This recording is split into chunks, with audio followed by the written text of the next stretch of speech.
What is up, guys? J'espère que vous allez bien, que vous êtes en pleine forme. Bienvenue sur le podcast Conversation Awesome avec Karmakin.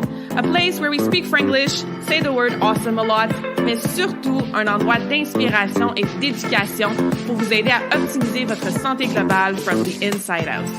Mon nom est Claudia, fondatrice de Karmakin, et ma mission avec ce podcast est de t'amener dans un monde de développement personnel, d'optimisation d'habitudes de vie et de découverte so you can unleash your potential and live the life you truly want and deserve. Merci d'être à l'écoute. You're awesome.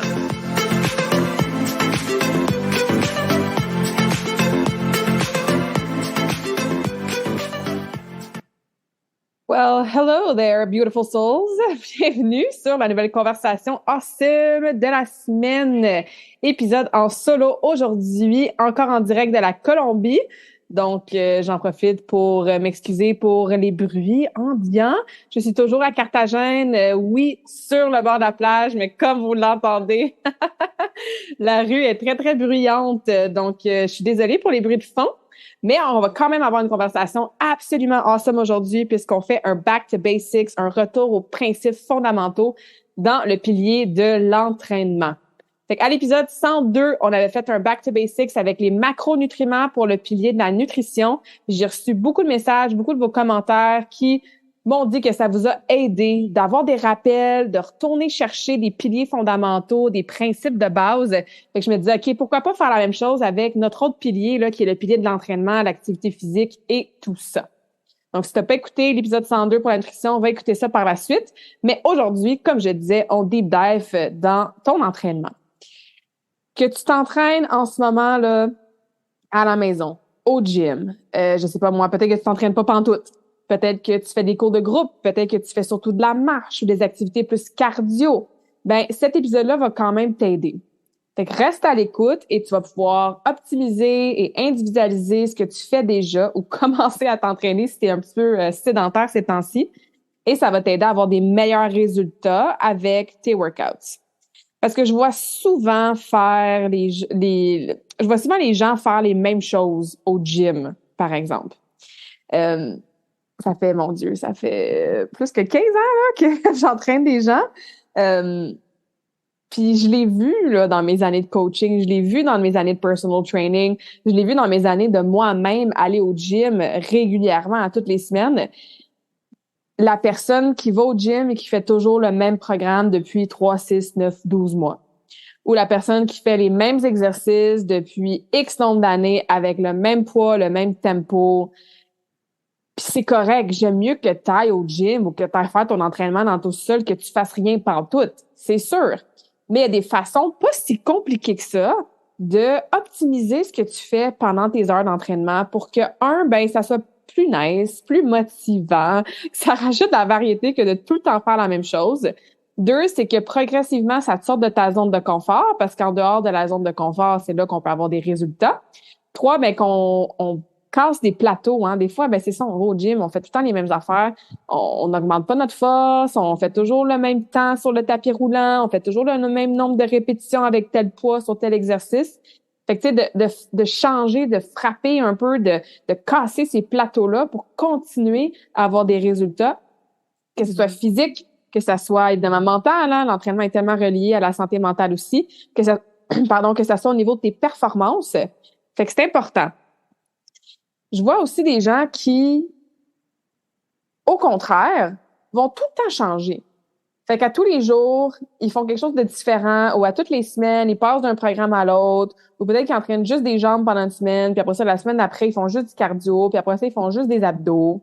Ou il y a une journée qu'ils font 5 séries de 6 le plus lourd qu'ils peuvent, mais le lendemain, ils font 2 séries de 30 pour lever des poids légers, pour sentir le burn, genre le feu que ça fait dans les muscles. Mais ça non plus, c'est pas top de toujours changer. L'autre chose que je vois aussi, c'est des paramètres, justement, on va en jaser beaucoup aujourd'hui, des paramètres qui sont comme sous-estimés. Exemple, le temps de repos. Je pense que tout le monde, on va compter nos nombres de séries. Ah, ça fait 3 séries de squats que je viens de faire. Je pense que tout le monde est habitué de compter le nombre de répétitions. Hein? Faut que je le fasse, mettons, 12 fois ou 6 fois ou pendant 30 secondes, par exemple. Hein, le temps de travail. Par contre, le temps de repos, là, entre deux séries d'exercices ou entre deux exercices en soi, ben, je vois bien des gens qui ne respectent pas, qui passent d'un exercice à l'autre, puis si c'est un circuit, tant mieux, c'est ça que tu dois faire, mais peut-être qu'ils prennent pas assez de temps de repos, fait qu'ils se demandent pourquoi la deuxième, troisième série est plus difficile, ou au contraire, qu'ils prennent tout le temps de repos parce qu'ils se mettent à jaser avec quelqu'un ou à ouvrir leur téléphone, répondre à des messages, scroller sur Instagram, et là, oups, 5 minutes a passé, puis je dois faire ma deuxième série. Fait que c'est pour toutes ces raisons-là, peut-être que tu te reconnais déjà dans certains de mes exemples, que je voulais qu'on prenne le temps de jaser de tout ça ensemble aujourd'hui pour t'aider. Pour t'aider. C'est sûr que c'est différent si jamais toi, tu fais des cours de groupe. T'as pas vraiment le contrôle sur certains facteurs, sur certains paramètres. C'est la coach en avant de toi ou le coach qui va te dire, OK, on fait tel exercice, vous le faites pendant tant de secondes ou de faire tant de séries. Peut-être que tu fasses ce cours-là de body pump ou de cardio militaire ou de bootcamp, mettons 2 fois par semaine. Puis, encore une fois, ben ça se peut que ça soit différent d'une fois à l'autre. Ça se peut que tu suives pas vraiment une périodisation, une planification d'entraînement, de workout qui fait du sens ou qui serait spécifique à un objectif précis que toi t'as. Souvent, quand on fait des cours de groupe, c'est parce qu'on aime l'aspect social, on aime l'aspect qu'il y a peut-être la musique super forte qui nous motive, on aime l'aspect qu'il y a quelqu'un en avant qui nous dit quoi faire, qui peut nous corriger. C'est rare qu'on va faire un cours de groupe pour, par exemple, courir un premier marathon. C'est rare qu'on va faire des cours de groupe quand on a un objectif de, je sais pas moi, faire une compétition de force ou de powerlifting. Donc, si tu as des objectifs différents, c'est bien correct. C'est différent aussi si toi, ton objectif, c'est juste de te pointer au gym ou d'aller dans ton sous-sol ou de partir ta vidéo sur YouTube puis de juste bouger. Tu t'en fous pas mal, qu'est-ce que tu fais? Tu respectes pas nécessairement, comme je disais, un programme, un nombre de séries, quoi que ce soit. Mais tu veux juste bouger puis tu veux être motivé, dans le fond, avec la variété. Tu veux pas nécessairement prendre la masse musculaire ou tu veux peut-être perdre du gras, mais si tu comprends que c'est surtout ta nutrition et les autres facteurs qui vont aider, puis juste d'avoir la constance de bouger plusieurs fois par semaine, tu veux peut-être genre pas nécessairement améliorer ta force ou ton endurance ou ton hypertrophie. Mais je crois sincèrement, surtout en tant que femme, qu'on devrait tous inclure quelques séances de musculation de quelconque façon dans sa semaine. J'en ai parlé souvent, puis je pense que c'est pas une une surprise de savoir qu'il y a tellement de bénéfices à faire de la musculation. Surtout, ben pour tout le monde, hein, mais surtout pour les femmes, surtout par rapport à le processus de vieillissement, la perte de masse musculaire, puis tout ce que ça peut impliquer au niveau, par exemple, du métabolisme, au niveau de la ménopause, même, mesdames, tu sais, au niveau de l'indépendance, de l'autonomie, de protéger nos articulations, de optimiser notre composition corporelle, hein, notre pourcentage de gras, par exemple. Fait que si en ce moment, tu es sédentaire ou si en ce moment, tu fais des activités qui sont plutôt cardio ou marche ou ce genre de choses-là, ben j'espère que ce que tu vas apprendre aujourd'hui, ça va t'aider, ça va te donner des pistes de solutions pour commencer à intégrer la musculation, de l'entraînement avec la résistance, que ce soit ton poids du corps, un élastique, une barre, un ballon. Quand je dis musculation, ayez pas peur de ce terme-là, là. Je te parle vraiment de travailler tes muscles, travailler ta masse musculaire. Non, pas pour devenir malamus, sauf si c'est ce que tu veux, mais juste pour conserver au minimum cette masse musculaire-là qu'on perd quand même assez rapidement là, dès la trentaine si on la sollicite pas. Fait que si tu te retrouves dans une de tous ces exemples-là et tous ces profils-là, ben reste à l'écoute. Et écris-moi après. Laisse-moi savoir où est-ce que tu en es avec tes entraînements. Laisse-moi savoir qu'est-ce que tu as appris, qu'est-ce que tu vas mettre de l'avant dans tes prochains workouts. Qu'est-ce que tu vas focuser? Ça va être plus ton nombre de séries, ton temps de repos, tes concepts de workout? Tu vas peut-être essayer un circuit pour la première fois, etc. Fait que je veux entendre ton feedback comme celle qui m'avait écrit là après l'épisode sur les macronutriments ou n'importe quel épisode, dans le fond. Là, ça fait toujours plaisir d'avoir votre feedback, vos questions, vos réflexions, vos aha moments sur les épisodes de podcast. All right? Donc, le but, comme je disais d'aujourd'hui, on veut augmenter l'efficacité de nos entraînements. On va perdre moins de temps aussi probablement parce que si tu optimises ces paramètres-là, tu risques d'être beaucoup plus efficace, perdre moins de temps dans tes workouts. Je veux que tu comprennes aussi que les bases en entraînement, c'est efficace. On n'a pas besoin de réinventer la roue. Un squat, c'était le king des exercices avec le soulevé de terre. Il y a 50 ans, ça va continuer d'être le king des exercices. il y a dans 50 ans aussi. Fait qu'on n'a pas besoin d'inventer une panoplie d'exercices, mais on peut ajouter de la variété puis rendre ça encore plus awesome grâce aux piliers qu'on va parler aujourd'hui. OK? Ça n'a pas besoin d'être fancy, comme je disais.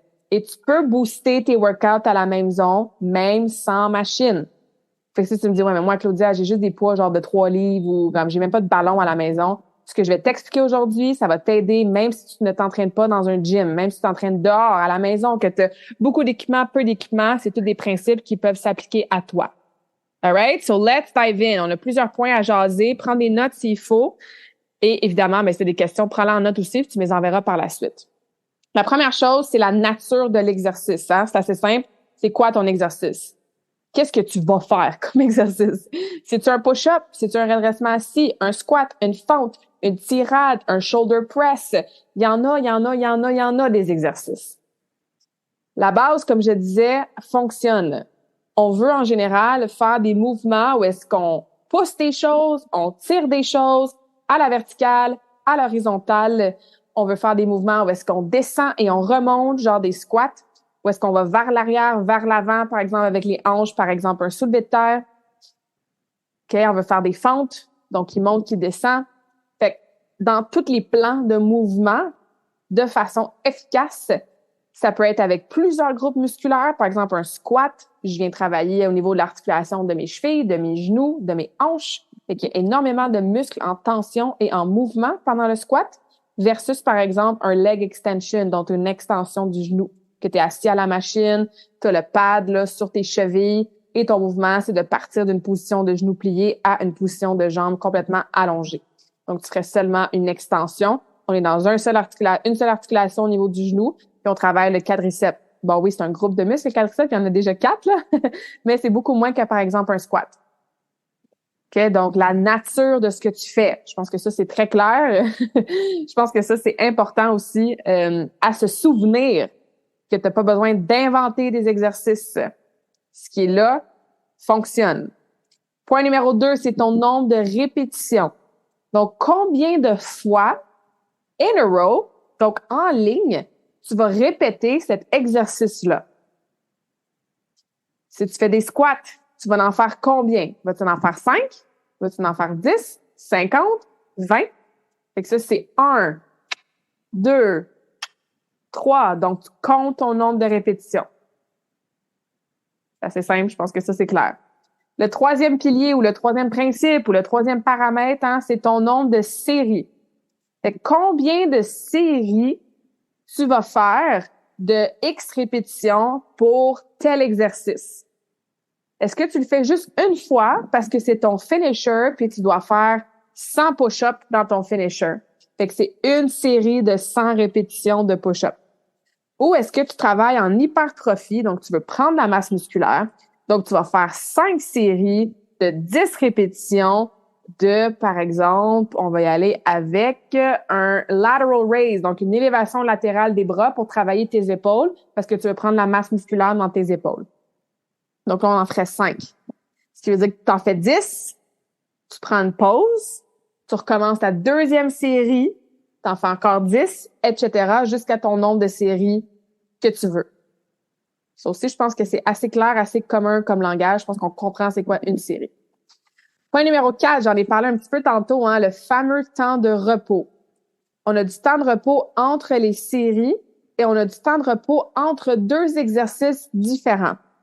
Ça va dépendre de plein de choses. Je vais en parler tantôt, comment tout est interrelié, puis comment tous les paramètres influencent ou tous s'influencent entre eux. Fait que par exemple, si tu fais un exercice à la fois, tu travailles en hypertrophie, tu veux gagner la masse musculaire dans tes épaules, tu vas dire, OK, je fais 5 séries de 10 répétitions.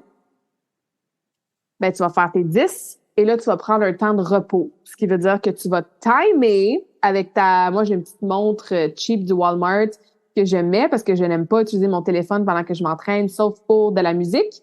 Mais je pars ma playlist puis j'y touche plus pendant mon workout. Ben, si tu prends ton téléphone, t'as le droit. Mais bref, trouve une façon de calculer ton temps de repos. Fait que si ton programme dit que c'est 30 secondes de repos, ben, calcule 30 secondes. Il y a une raison pourquoi c'est 30 secondes. Peut-être que c'est 2 minutes de repos, puis tu te dis, ouais, mais c'est donc bien long, 2 minutes, puis là, tu commences ton autre série trop vite.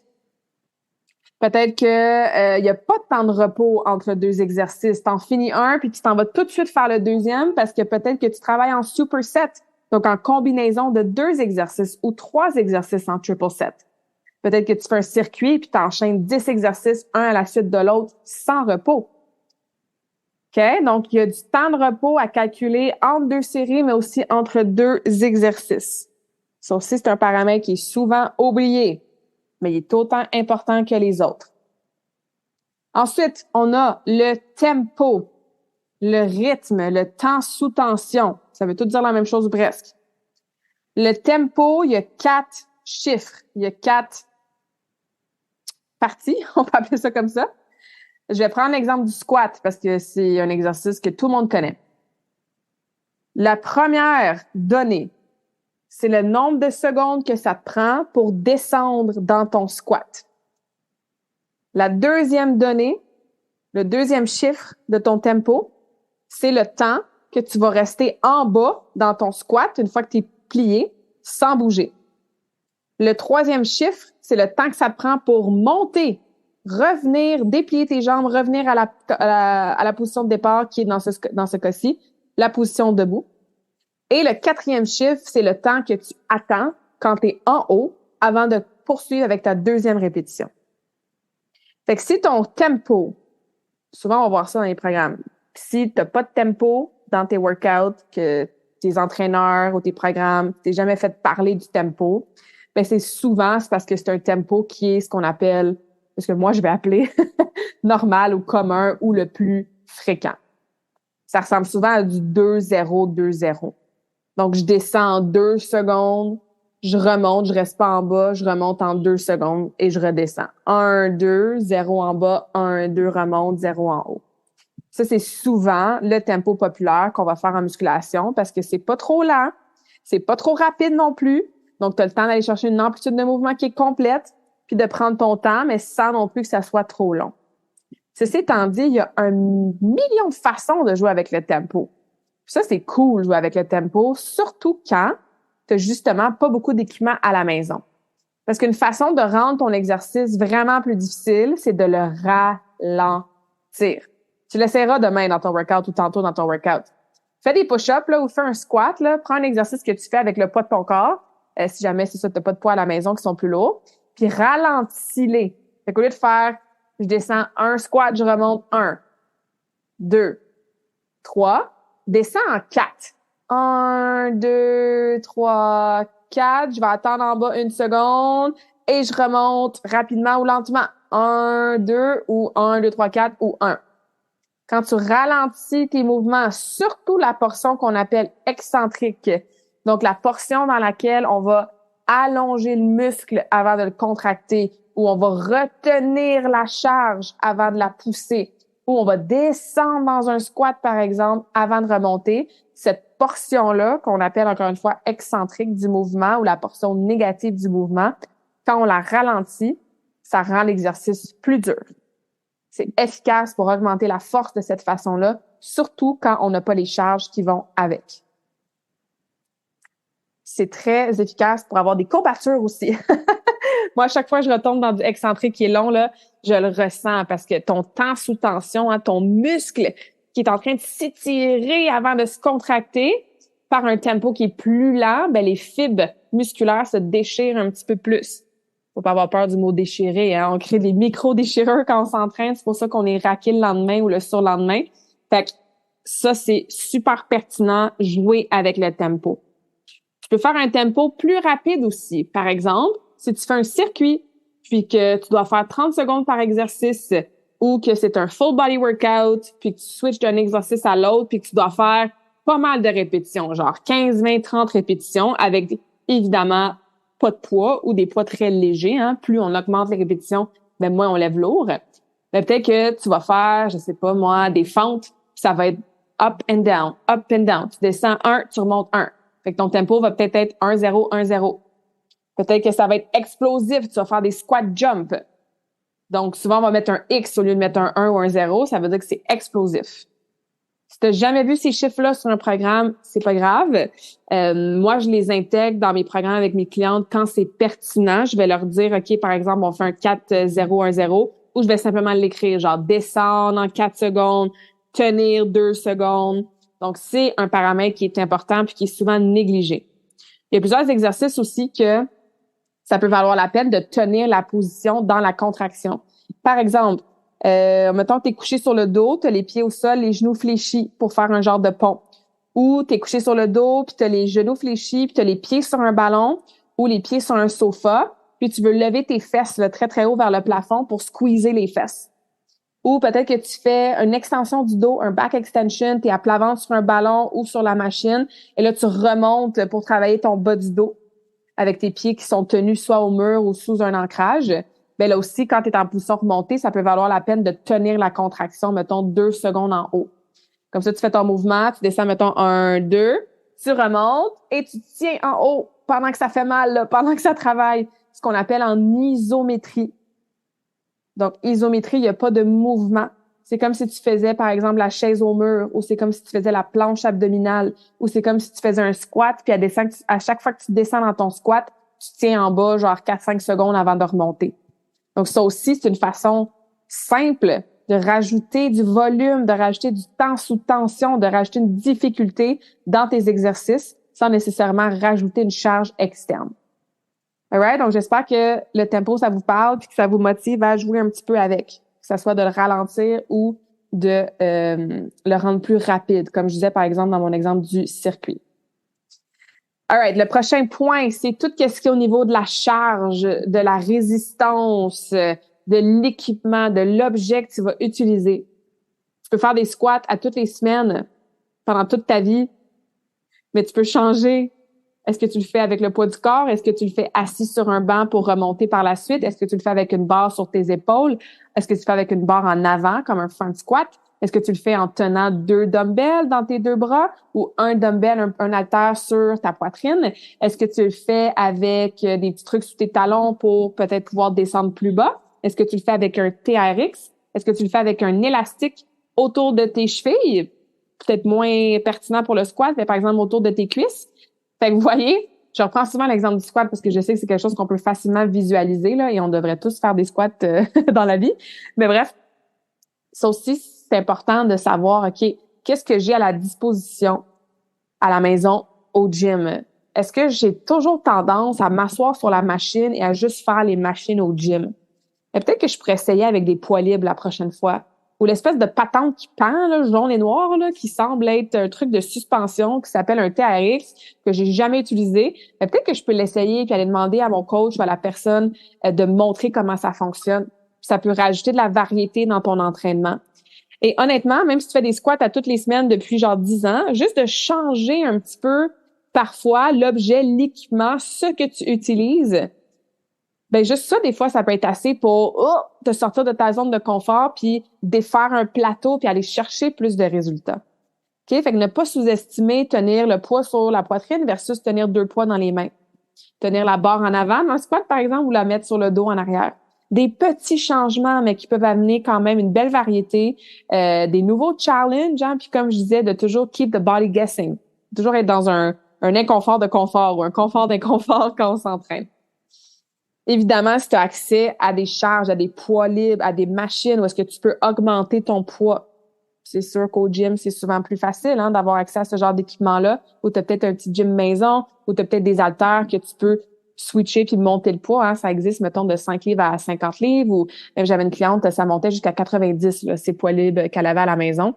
Ben, assure-toi d'augmenter tes charges de temps en temps.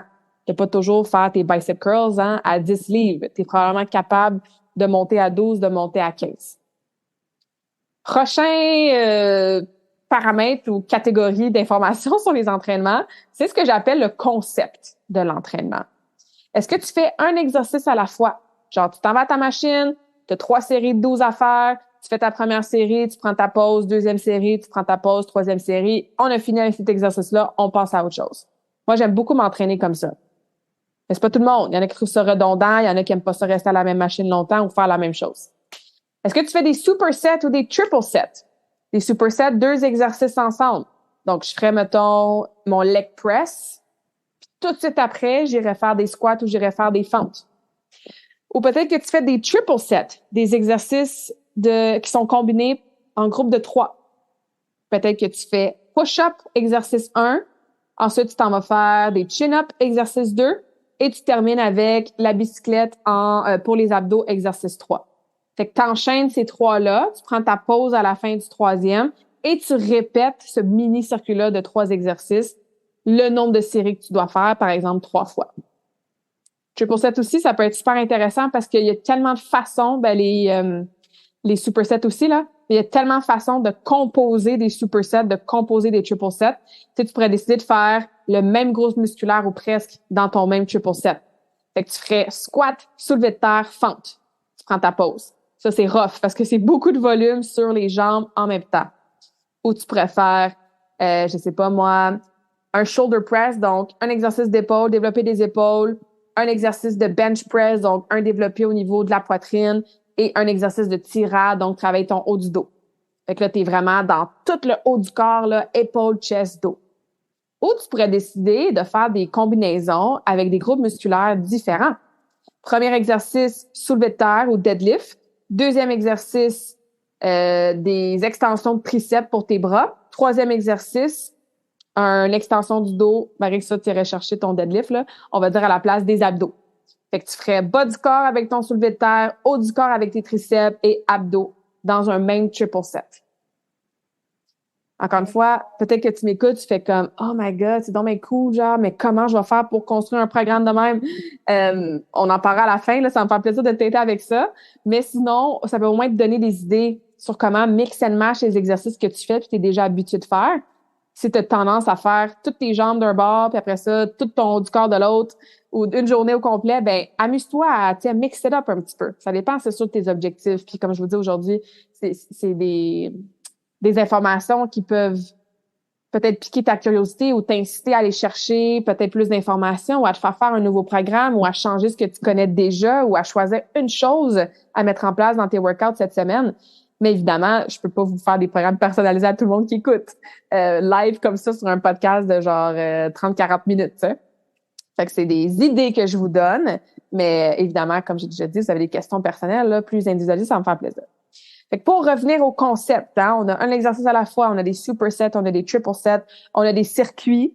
Ça fonctionne bien pour les gens qui n'ont pas beaucoup de temps, qui veulent travailler leur endurance. On voit ça souvent en CrossFit.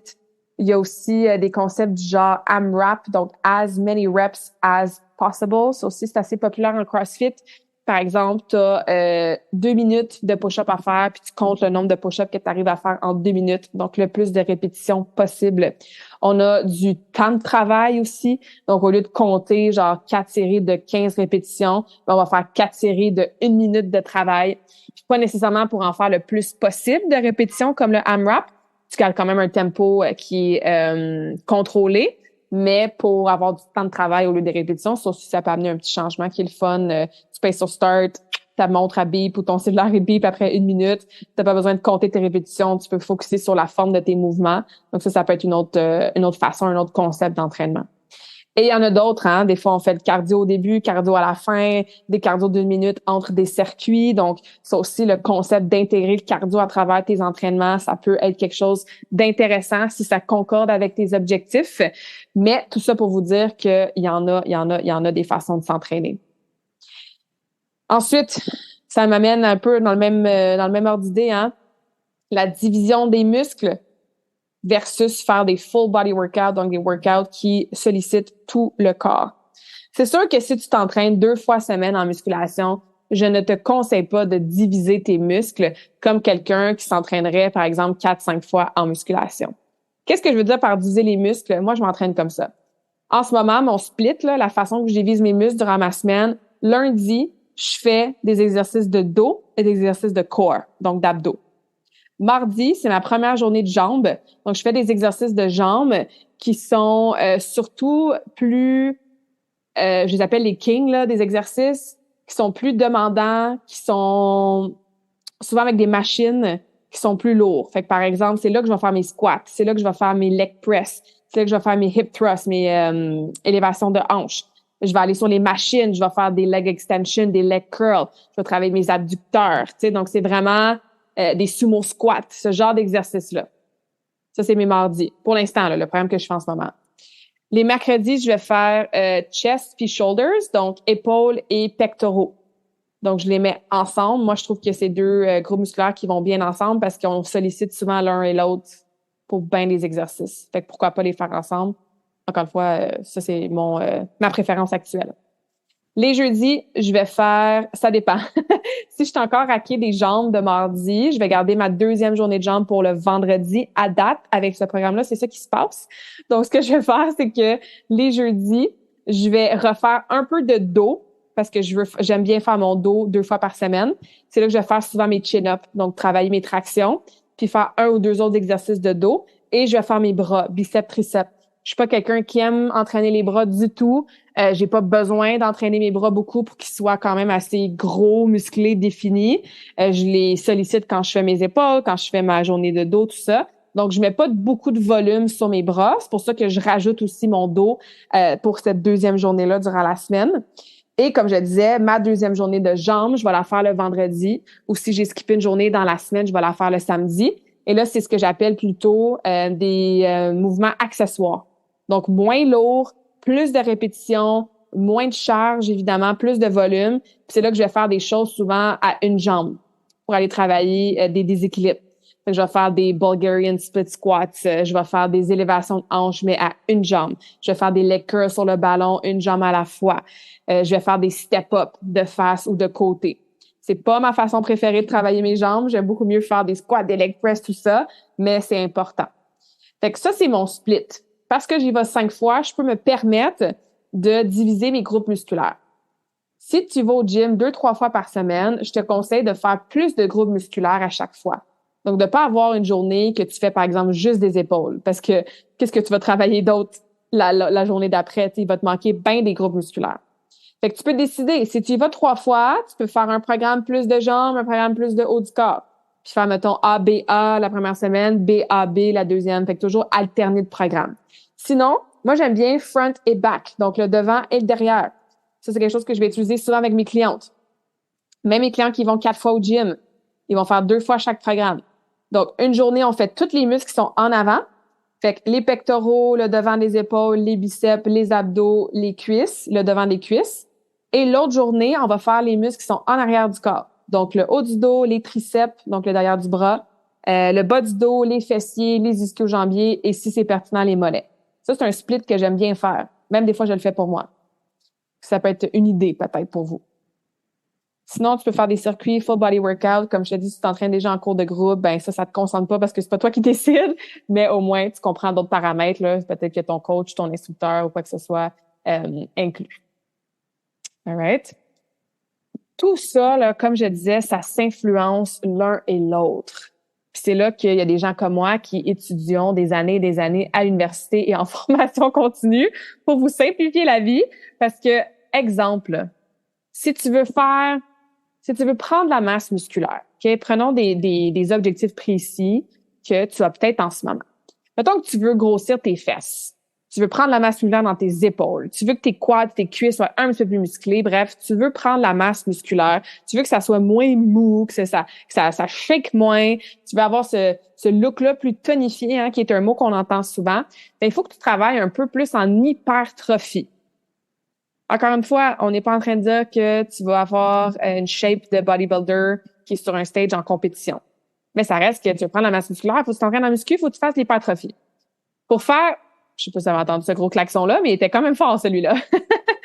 Pour faire de l'hypertrophie, on veut pas faire 20 répétitions avec des poids légers pour sentir que ça brûle. C'est pas ça qui va faire grossir ton muscle. On veut pas non plus faire un circuit que on fait des mollets, deuxième exercice, des biceps, troisième exercice, des abdos, quatrième exercice, des fesses, cinquième exercice, des épaules, puis on est un peu all over the place.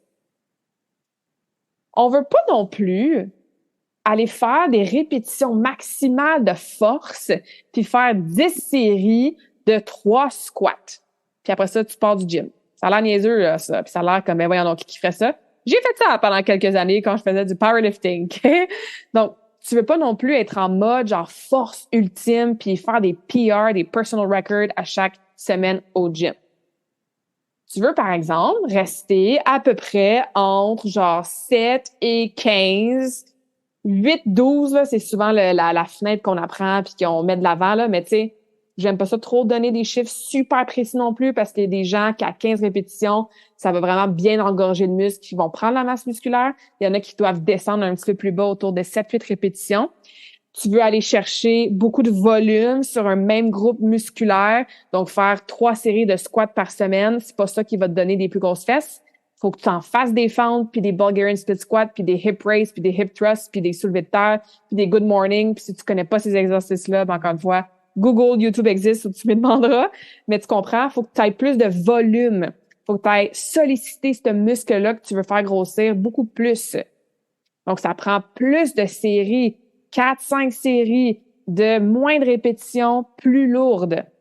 Genre, quand tu arrives à 8, si tu es supposé d'en faire 8, tu serais pas capable d'en faire 9, 10, 11, 12. Faut que tu augmentes ta charge.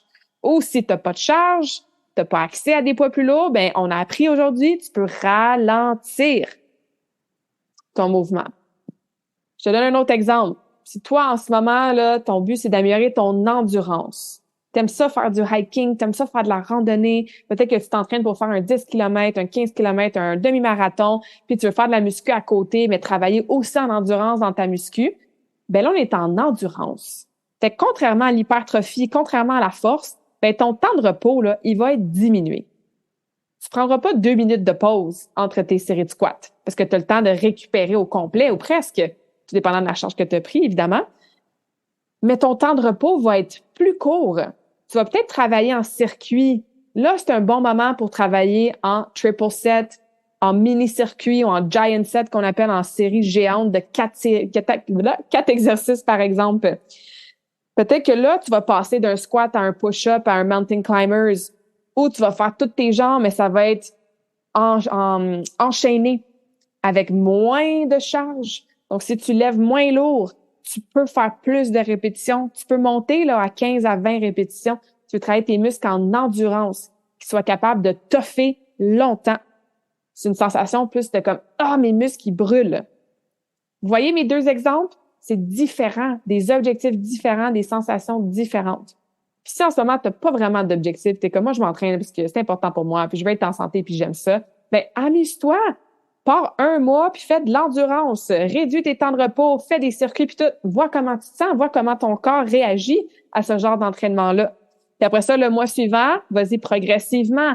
Commence à passer de 15 à 12 répétitions. Au lieu de faire des circuits, ben peut-être que tu fais des supersets de 2 exercices qui sollicitent le même groupe musculaire.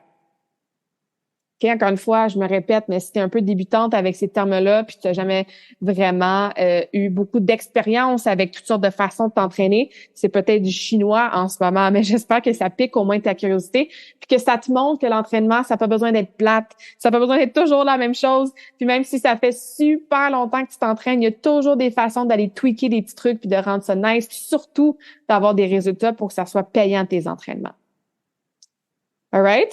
Je crois que j'ai fait le tour de tout ce que je voulais vous dire par rapport au pilier important de ce pilier, hein, de la santé globale, qu'est l'entraînement. Évidemment, j'attends tes questions. Fait que gêne-toi pas. Pose-moi tes questions, ça va me faire plaisir. J'ai d'autres Facebook Live sur le sujet. J'ai d'autres podcasts sur le sujet de l'entraînement aussi. Mais je trouvais ça pertinent aujourd'hui là, de vraiment rentrer là-dedans plus en profondeur pour que dès ton prochain workout, tu puisses t'amuser avec ça, que ça soit surtout plus efficace, comme je l'ai dit à peu près 20 fois déjà dans ce podcast aujourd'hui. J'aime ça me répéter. Je sais pas si tu as remarqué, là, si tu m'écoutes quand même souvent sur les podcasts, là. J'aime ça me répéter. Puis au début, j'étais comme, pas au début, mais dans mes années, genre de créatrice de contenu, que ça soit sur les Facebook Live ou genre dans les podcasts, des fois, je me disais, ouais, tu sais, c'est vrai que souvent, je me répète ou, tu sais, je vais dire la même chose de genre 5-6 façons différentes. Mais, encore une fois, je suis désolée pour les klaxons. Là, je me répète pas parce que je veux prove my point, mais juste parce que c'était vraiment fort. Prochain épisode solo, je risque d'être ailleurs. Donc, ça risque d'être plus calme comme endroit pour enregistrer le tout. Mais bref, ça, c'est une petite parenthèse d'environnement. Comme je disais, c'est ça. Je le sais, puis je me suis fait dire par mes clientes, par les gens qui écoutent mes trucs ou qui me lisent, que comme au contraire, tu sais, ça vous aide à comprendre de différentes façons ou de mettre l'emphase sur des choses que peut-être si on écoute des fois avec une seule oreille ou on lit vite, puis que c'est important de se faire répéter des affaires. Même moi, là, le nombre de choses que je lis dans mes livres de développement personnel, les podcasts que j'écoute, le coaching que j'ai, il y a souvent là, la moitié des choses, le trois quarts des choses même que je suis comme, je le sais déjà, entre guillemets, je l'ai déjà entendu, je l'ai déjà lu, mais je le sais pas à 100% parce que ça me fait quand même du bien de le répéter. Fait que ça pour dire que je vais continuer à me répéter. J'espère que ça va t'aider à embodyer, à mettre ça dans l'action pour t'aider avec ta santé. Je veux juste terminer avant de te laisser avec mon super quote de la semaine que tu as déjà probablement entendu, mais ça aussi, ça fait du bien de se le refaire dire des fois. Comme rappel, pour s'aider à je vais pas dire le mot motiver, mais s'aider à s'inspirer, à bouger, à intégrer l'entraînement dans notre quotidien. Je vais te parler rapidement de mon défi Karmakin. On commence le 5 février, la prochaine cohorte. Donc, si tu écoutes cet épisode-là avant le 5 février 2023, il est pas trop tard pour t'inscrire. C'est mon programme que adore coacher dans ma business. On commence une nouvelle cohorte pour 12 semaines, donc du 5 février au 29 avril. Toutes les informations sont sur mon site internet karmakin.ca. Clique sur l'onglet Service, tu vas voir une mention écrite Défi Karmakin qui va t'amener à la section sur la page du Défi Karmakin. Et que tu sois super active en ce moment, tu as déjà tes workouts, tu as déjà tes programmes d'entraînement, c'est déjà intégré, ou que tu sois complètement sédentaire en ce moment, ben tu as ta place dans le Défi Karmakin, dans le pilier entraînement. Parce qu'en plus, on travaille le pilier nutrition, le pilier mindset et le pilier récupération. On travaille vraiment les 4 piliers là, dans le Défi Karmakin. C'est quelque chose de très, très holistique, surtout dans sa nouvelle formule depuis 2022. On a une habitude par pilier par semaine à découvrir, à travailler, à explorer, à mettre en action dans notre quotidien. Fait que c'est ultra complet. Mais parce que je te parlais du pilier entraînement aujourd'hui, je veux revenir à ce que je viens de te dire. Que tu sois déjà super active ou que tu sois sédentaire, tu as ta place dans le Défi Karmakin. Pourquoi?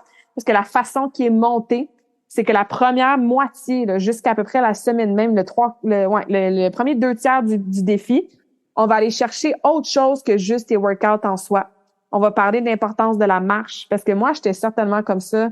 Même que quand je retourne, mettons, à Montréal, j'ai moins l'habitude de marcher que quand je suis en voyage, évidemment, ou ailleurs. Puis, par exemple, j'ai pas d'auto ou qu'il fait super beau, donc je veux marcher dehors tout le temps. Des fois, on a notre workout de 1 heure à tous les jours, de comme 45 minutes 4 fois par semaine, mais le reste du temps, on est super sédentaire. Peut-être que tu te reconnais là-dedans. Moi, des fois, je me reconnais. Il faut que je me force à faire une autre activité physique dans ma journée. Sinon, je suis pas assez active en dehors de mon workout. Fait que, bref, ça pour dire que dans le Défi Karmakin, on va parler de la marche. On va parler de ta posture. Parce que si tu t'entraînes déjà en ce moment ou si tu t'entraînes pas en ce moment, ta posture dans tes workouts, dans tes exercices, c'est important, mais aussi au quotidien. Tu as peut-être des douleurs parce que tu es tout croche dans ton lieu de travail ou tu es toujours dans la même position dans ta business ou dans ta profession. Donc, on travaille de la posture. On va travailler la mobilité. Et ça, là, c'est toujours un méga win dans le Défi Karmakin parce que la plupart des participantes, ils m'écrivent après puis sont comme « Hey boy, je pensais que j'étais en forme ou je pensais que j'étais flexible. Ouais, j'avais pas réalisé que j'étais tête puis que ma mobilité a fait dur un peu. » Fait que ça, c'est toujours super apprécié de travailler la mobilité. On va travailler les étirements aussi pour t'aider dans tes amplitudes de mouvement, dans tes entraînements, mais aussi pour le pilier récupération, aussi pour intégrer comme un moment relax pour toi dans ta journée. On va travailler la qualité de l'exécution de certains exercices clés. Je te les ai nommés aujourd'hui, là. Le squat, le soulevé de terre, le push-up, tirer des choses, pousser des choses, la planche abdominale. Des exercices que peut-être que ça fait 30 ans que tu fais, mais que tu vas faire comme « Oh my God, je savais pas qu'il fallait que je fasse ça ou que je pense à ça quand je le fais. » Puis après ça, oui, on va embarquer dans des programmes progressifs de musculation que tu pourras faire au gym ou à la maison et des programmes de cardio que tu vas pouvoir intégrer. Et si tu as déjà tes programmes cardio-muscu, tu n'es pas obligé de les faire, mais ça va te donner quand même toutes sortes de ressources cool là, pour optimiser tes entraînements si tu en fais déjà, rajouter de la variété ou partir un mode de vie actif si tu es sédentaire ou presque en ce moment, mais de façon progressive. Je te donnerai pas un workout de 3 heures par jour à faire au gym à la semaine 1. We're going to ease ourselves into it. On va y aller tranquillement. Fait que bref, si ça t'intéresse, comme je te dis, là, je t'ai parlé du pilier entraînement, mais on va travailler tous les piliers dans le Défi Karmakin 12 semaines awesome pour que tu optimises toutes tes habitudes de vie, pour que tu en finisses avec les protocoles de fou qui font pas de sens, qui durent pas, pour que tu retrouves une alimentation saine, mais une relation surtout saine avec la nourriture, que tu travailles ta confiance en toi, que tu en finisses avec le tout ou rien, que tu ailles chercher des stratégies pour plus jamais recommencer à zéro enfin, puis que tu rejoignes les plus de 120, je pense que je les ai comptés l'autre jour, on était rendu à 128, bref, des centaines de femmes qui ont passé à travers le défi Karmakin dans les dernières années. Ben, si tu veux te joindre à nous, faire partie de la prochaine cohorte, va t'inscrire sur le site web, envoie-moi tes questions, puis ça me va plaisir de te revoir on the inside là, dès le 5 février. All right, je termine avec le quote de la semaine.